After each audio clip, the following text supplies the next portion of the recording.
como eu falei para vocês, vamos começar aqui só atualizando a situação dos candidatos, para quem é sócio, quem não é sócio também do Santos, ficar sabendo aí. Claro que ainda existe tempo para as coisas mudarem e vão mudar, mas Felipe Camargo, como estão aí? Só o Agostinho que inscreveu oficialmente a sua chapa até agora? Só o Agostinho. Eu tive uma informação na terça-feira que a chapa ela entra, né, com todas as fichas, são 180 fichas para escrever uma chapa. E você não pode ter mais de 18%, mais de 10% de problema. Ou seja, né, das 180 você não pode ter 18 fichas com problema. O que são as fichas exatamente? As fichas são pessoas. Pessoas Cada que pessoa assinam vai, e se habilitam. e vai se habilitar a chapa. São né? sócios por um período que estão preenche os requisitos para estarem lá. E aí você tem que ter assinatura, dados, então tem que estar tudo certinho.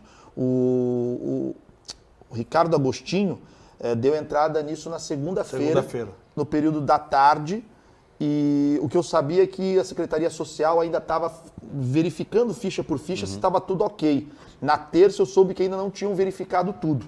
Mas o Ricardo Agostinho já afirma que deu entrada e está realmente com as 180 fichas. Sim. Só se espera esse ok no sentido de que não há nenhum problema. Porque se dentro desses 10%, que são 18 fichas, tiver alguma coisa para se ajustar, parece que se dá 48 horas para que a chapa possa fazer o ajuste. Não pode ter problema de impugnação, essas coisas todas. Mas enfim, o único que deu entrada foi o Ricardo Agostinho, chapa 1. O Vladimir Matos, ele daria entrada na terça-feira.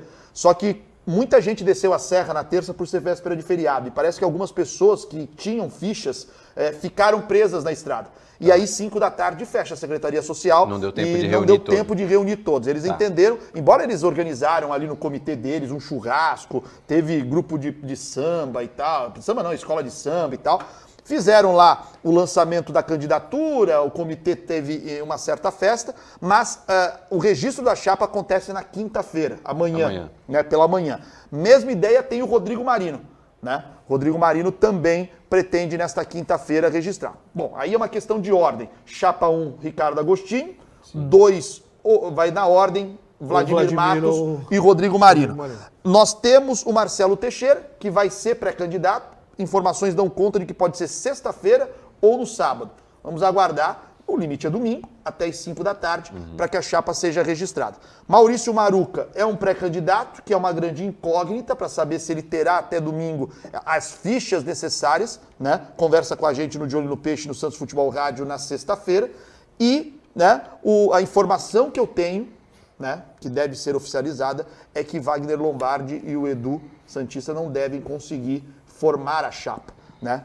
Acredito que eles vão se pronunciar aí nas próximas horas, sim, mas dos pré-candidatos, que se repete da última eleição. Nós tivemos o Esmeraldo Tarquini e o ex-goleiro Fábio Costa também tentando essa candidatura e chegou de última hora, eles não conseguiram juntar as fichas necessárias. Lembrando que nós tivemos a mudança estatutária, né, nesse período, e tivemos uma diminuição na quantidade de pessoas agora para formar uma chapa. Agora são 180, menos do que era na última eleição. Mas enfim, mesmo assim, é difícil, é complicado. Muita gente, cara. E você repara como está pulverizado. Isso eu acho que é ruim, porque politicamente é um Santos extremamente fragmentado. Então, quem tiver um pouquinho a mais aí de pessoas que são leais a alguma ideologia, a alguma chapa, é possível que tenha uma vantagem. Lembrando que a eleição ela é mista, né? Ela é presencial e ela é online. Na última eleição, parece que nós tivemos mais de 5 mil votos, eu não lembro agora, mas assim, foram 1.500 a 2.000 pessoas presenciais e os demais online. Então assim, não se faz mais campanha acreditando que aqui em Santos se resolve. Você tem que saber trabalhar agora um online, o Santista associado que está longe. Vamos ver quem vai conseguir vender mais aí, garrafas, como se fala, para conseguir, dia 9 de dezembro, a escolha do associado para ser o novo presidente do Santos. Então, assim, pelo que eu estava olhando aqui, são o Agostinho, o Marino, 1, 2, 3, por enquanto 3, que é praticamente certeza que vão se candidatar. 4. Marcelo Teixeira vai sair. Vou contar o Marcelo, então 4. E aí pode ficar nos 4, como pode virar 5 aí com o Maruca. Né? Segundo as informações do Lombardi, não vai acontecer mais. Caso o Lombardi queira falar alguma coisa, é só mandar um recado para a gente que a gente atualiza aqui a informação. Mas quantos, você lembra, Rodrigo, quantos candidatos tiveram na última? 6. Foram 6? Eu não sei se eu vou lembrar todos de cor, mas Agostinho, Rueda, o Marino, o Rueda, Andrés Rueda, Daniel Cury, Miltinho Teixeira. Falamos 6? 5. Falta um. O Chapa 1, que é Fernando Silva, saiu? Fernando Silva. Era isso, Fernando eu achei Silva. que ia cair mais o número de candidatos, mas está quase Eu também a mesma achei, coisa. na verdade, fiquei numa dúvida, Xará, porque como teve a diminuição de pessoas para formar uma chapa, isso dava indício de que isso facilitaria, né? Mesmo assim, achar 180 pessoas para formar uma chapa não é tão simples assim, mas facilitaria. Mas mesmo assim, o que me chama mais atenção é, todo mundo sabe que o clube vive dificuldade ainda financeira, não é uma vida fácil, é um Santos que tem problemas em vários setores e mesmo assim nós temos postulantes, sempre temos postulantes ao cargo de presidente. Eu desejo sempre boa sorte, só espero que o Santos esteja em boas mãos daqui a partir do dia 9 de dezembro. Tomara, porque o presidente que assumir vai ter trabalho no ano que vem. Eu ia até te perguntar isso, Pedro, ainda bem que você se manifestou aqui do meu lado, porque, né, às vezes as pessoas ficam pensando, pelo menos o Rueda está agindo ali na parte financeira, não estou falando se está agindo bem ou mal, né? Mas ele recuperou parte das dívidas do Santos, mas teve agora também a antecipação dos 30 milhões aprovada pelo Conselho. Cara, você acha que o presidente que assumir vai ser... não é mais o Rueda, agora o Santos é tudo mil maravilhas. Não é bem assim, né? Não é bem assim, até porque o torcedor ele vai querer um futebol mais competitivo, porque muita gente está tomando como referência, olha, o Rueda, que não conhece absolutamente nada de futebol, vai sair, vai entrar pelo menos alguém minimamente melhor, o Santos não vai passar mais vergonha em Campeonato Paulista, principalmente, que vai ser a primeira competição do próximo mandatário do Santos.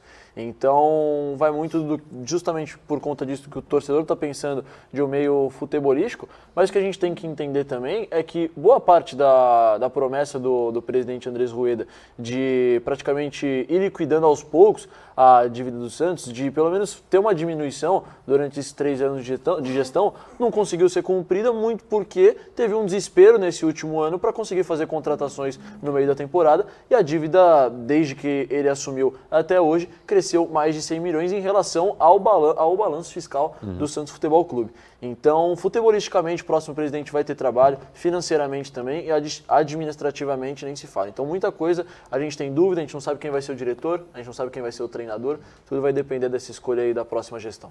Rodrigo, são tantos problemas, né? São tantos problemas e, claro, não estou falando que o Santos é uma bagunça generalizada, todos os clubes têm muitos problemas, tá? Mas pensando já no ano que vem, a gente está falando de eleição, aí, novo presidente e tudo mais, quais você acha que serão os principais problemas, os maiores problemas que o novo presidente que assumiu o Santos vai ter ali na próxima temporada?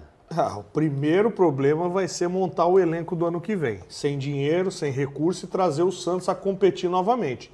Todos os pré-candidatos pelos quais nós entrevistamos até agora, todos eles foram unânimes em dizer que o Santos voltará ao mercado e voltará a ser forte, voltará a competir. O problema está na forma qual conseguir. Tem candidatos que dizem que já tem acordo pré-estabelecido com outros grupos, de investidores. É por isso que a gente pede muita observância de todos os associados com relação a matérias tangíveis, ou seja, são aquelas promessas de campanha que de fato possam ser alcançadas. Porque não adianta a gente só ter a bravata e dizer que eu tenho um grupo de investimento. A primeira coisa que eu sempre bato em todas as entrevistas que nós fizemos até agora foi com relação ao comitê de gestão. Boa. A saber como cada um vai se colocar frente ao comitê de gestão. Porque o Santos, ele precisa, além de ter vários problemas que o Santos tem administrativos, tem o problema na dificuldade das pessoas em tomar decisões céleres, até para o mercado, até para você ir para o mercado de forma mais rápida. Uma das principais deficiências do Andrés Rueda, desde que ele entrou, a primeira deles foi se afastar do conjunto de bons relacionamentos com o empresariado do futebol. O que tornou o Santos quase uma ilha. Isso. E dificultou demais o Santos em relação de investimento e jogadores.